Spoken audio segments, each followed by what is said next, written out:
So the Time magazine called him demagogic.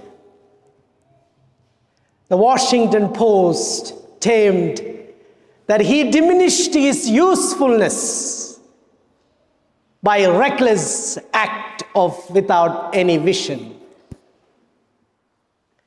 And towards the end of his time, and he didn't know, he may have guessed it, he thought he became exhausted.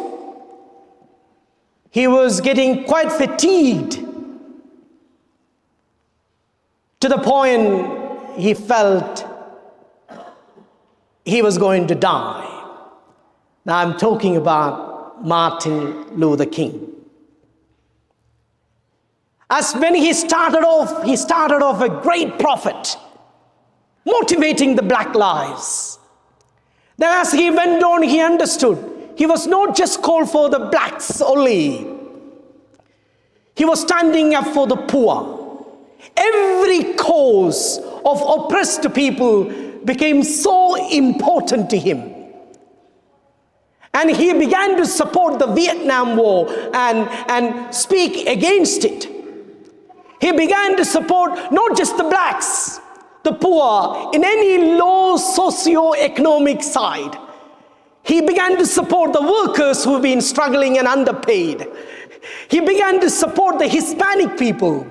He also began and continued to support those who are especially the racial minority.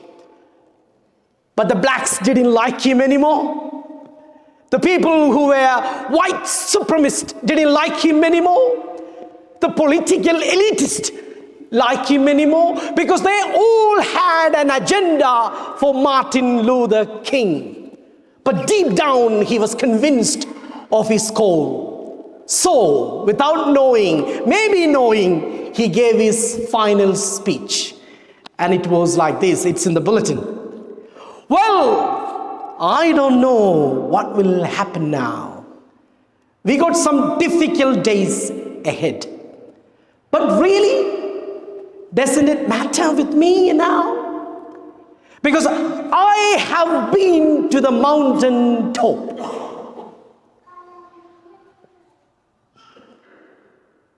Well, everything around him, Time magazine calling him demagogic, and demagogic means someone who incite emotions in people to get a positive response.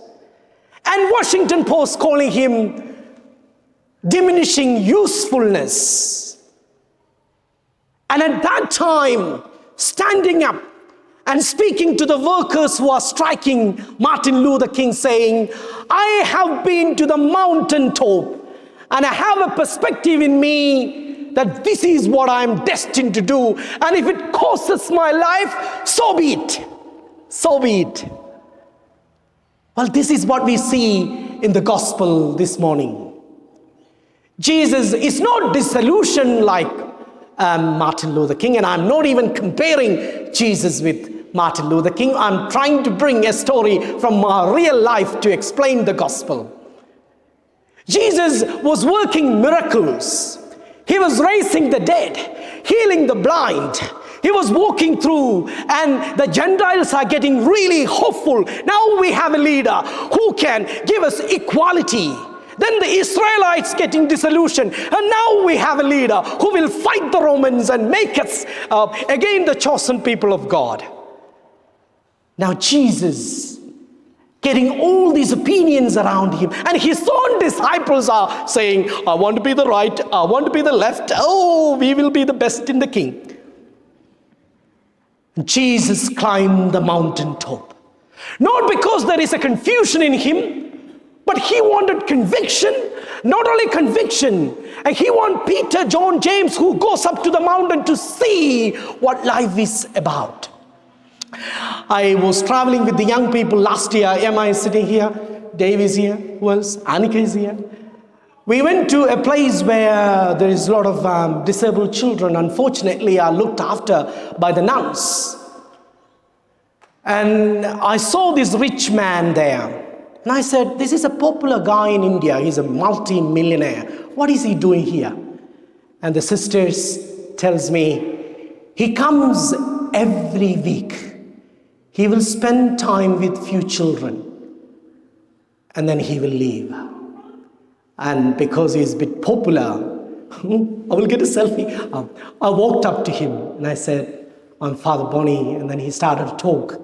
He said, when every time I get confused, I get chained to the things of the business and money, I come here, spend time with these children who doesn't have any arms or legs, who cannot speak. I spend time a whole day with them, then I am ready for my week.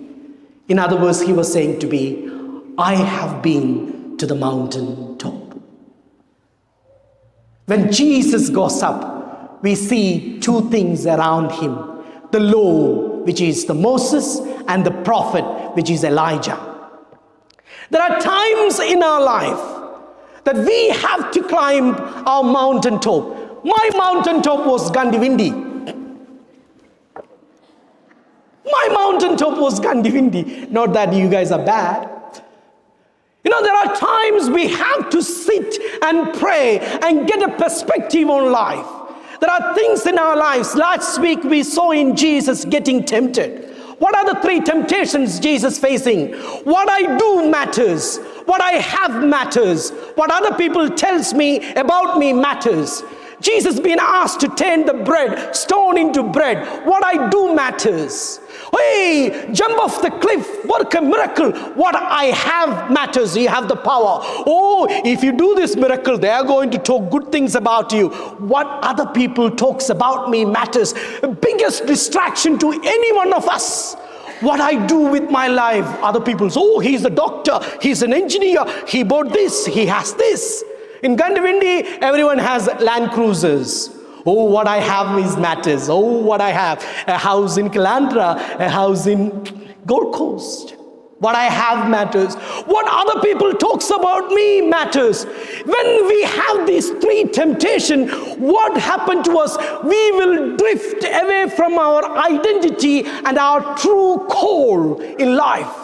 So we climb to the mountain from the wilderness of temptation. And in the mountain we meet our forefathers, our foremothers who kept the law, and the Spirit who energized and spirited the people of God to follow the path. Not to be counted and discounted by the material things, but to be really energized by the eternal Spirit who gives us the power, the motivation to face anything in the life.